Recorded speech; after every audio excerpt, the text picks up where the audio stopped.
In the last 4 years of the Jonathan administration, I was the most demonized person.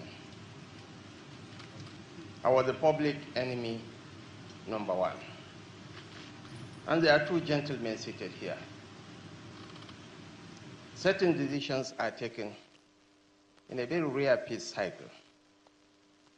The president, the vice president, the Senate president, and the Speaker of the House of Representatives. At one of such conclaves, former President Goodluck Ebele Jonathan GCFR, with whom we have shared the sword and have now recalibrated our relationship, was mooting the idea of removing this Borno governor, and Aminu Waziri Tambuwal, the then Speaker of the House of Representatives, had the courage to tell the President that, Your Excellency, you don't have the power to remove an elected councillor.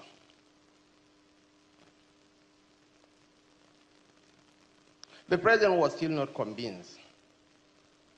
He mooted the idea at the Federal Executive Council. I admire Mr. Mohammed Bello Adoke fundamentally for his courage and for his convictions and for his capacity to stand for what he believes in. He told the then president that, Mr. President, you do not have the power to remove a sitting governor, not even a councillor.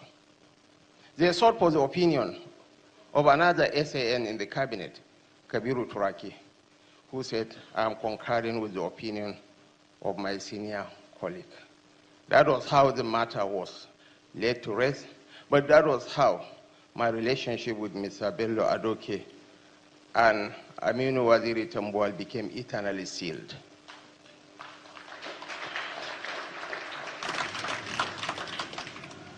The former President of the Federal Republic of Nigeria and chairman of the occasion, His Excellency Goodluck Ebele Jonathan GCFR, ably represented by the former President of the Senate, Senator Anyim Pius Anyim, GCON.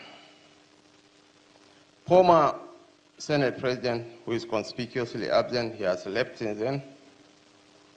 My brother, the amiable governor of Oyo State, Engineer Sheyi Makinde, and the deputy governor of Kogi State, Comrade Joel Salifu. You have to be amiable because you are a bloody deputy governor, so.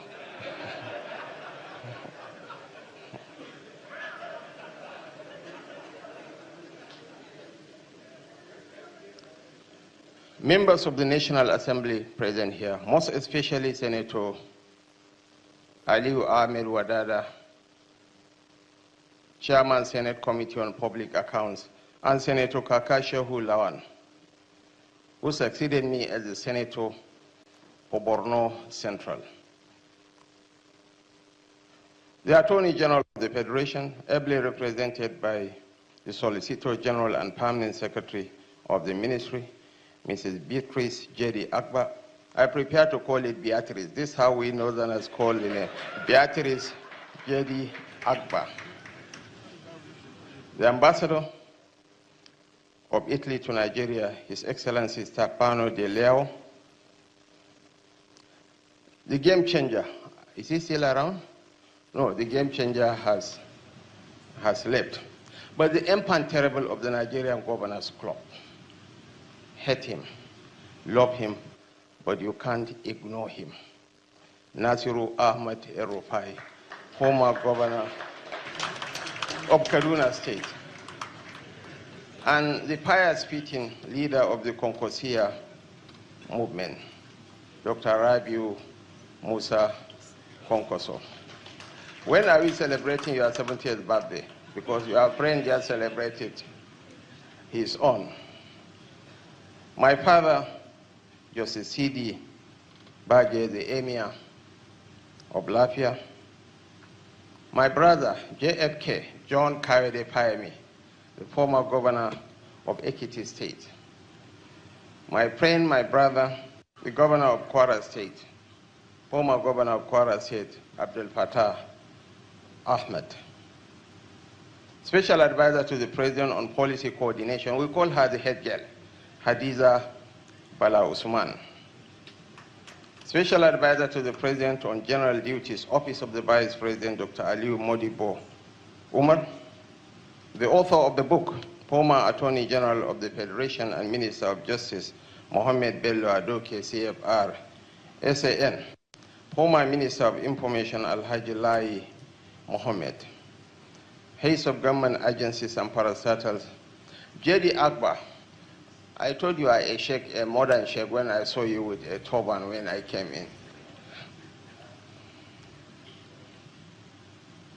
Alhaji Hassan Tukur, a polyglot in his own right.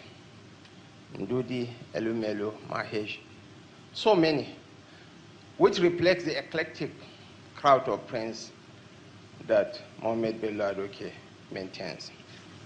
We have PDP. We have new PDP. We have the coalition ably represented by my elder brother, Malam Nasiru Ahmed El-Rufai. We have the NNPP, APP, APC, ably represented by, but this is a reflection, this is a kaleidoscope of colors. What binds us together supersedes whatever that divides us.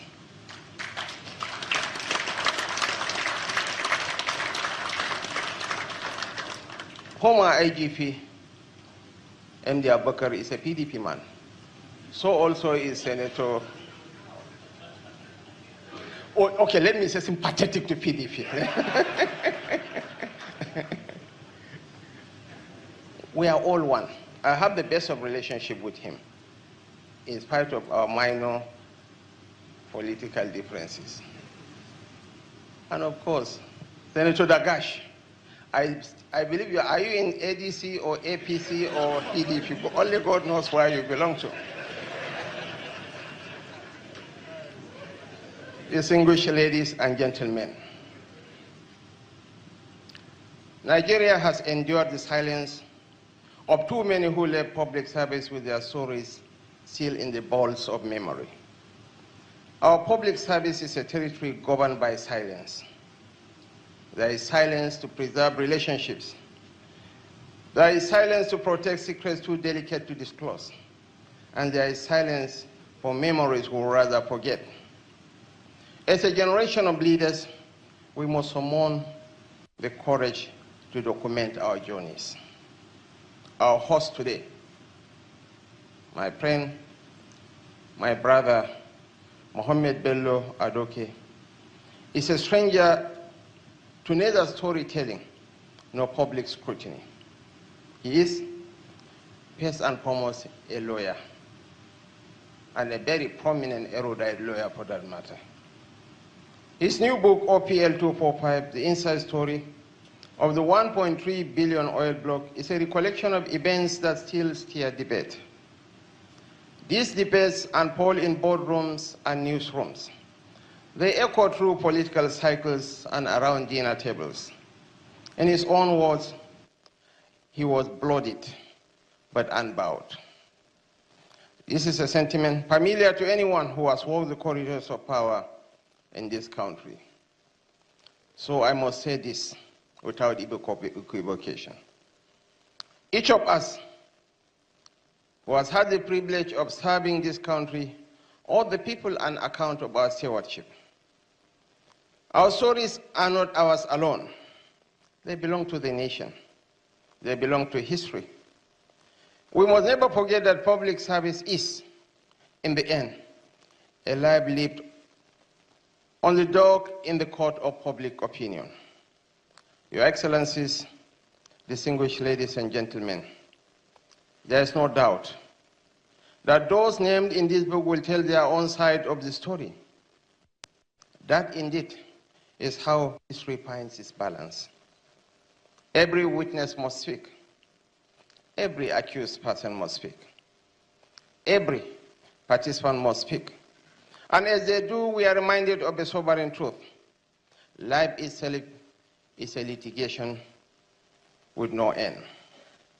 There is no final adjournment in the pursuit of justice.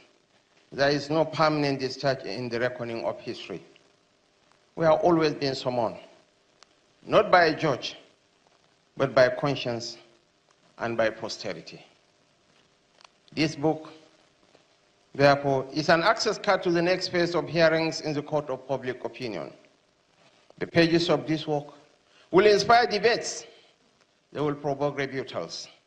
They will ignite fresh investigations. These conversations will take place in drawing rooms, in lecture halls, and in the columns of tomorrow's newspapers. I believe that Dr. Ruben Abati will feature this book in his next column. But this is the nature of storytelling. It expands the moment it is shared with the public. Those who have walked this path carry scars that do not always show. They bear burdens that do not always make it into official reports. That is why we must commend every attempt to document our stories. Not because they are perfect, but because they are necessary. Not because they end the conversation, but because they begin it. The courts may close. The headlines may fade. The official records may be revised, but the conscience of a nation never adjourns.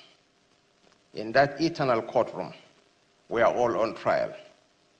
Not only for what we did, but for what we dare to remember, for what we dare to reveal, and for what we dare to pass on. As we live here today, we must realize something fundamental. This culture of accounting for our place in history shall remain our solemn pact until we draw our final breath. It is a duty that binds us to one another and to the generations yet unborn. We must continue to honor this calling until we arrive at that ultimate destination where our stories are no longer ours to tell, where our memories yield to eternity, and where judgment is neither appealed nor revised, but sealed forever. Mr. Adoke, thank you for telling your own side of the story. May our nation continue to prosper. May we continue to be united in the cause of this our great nation. Thank you.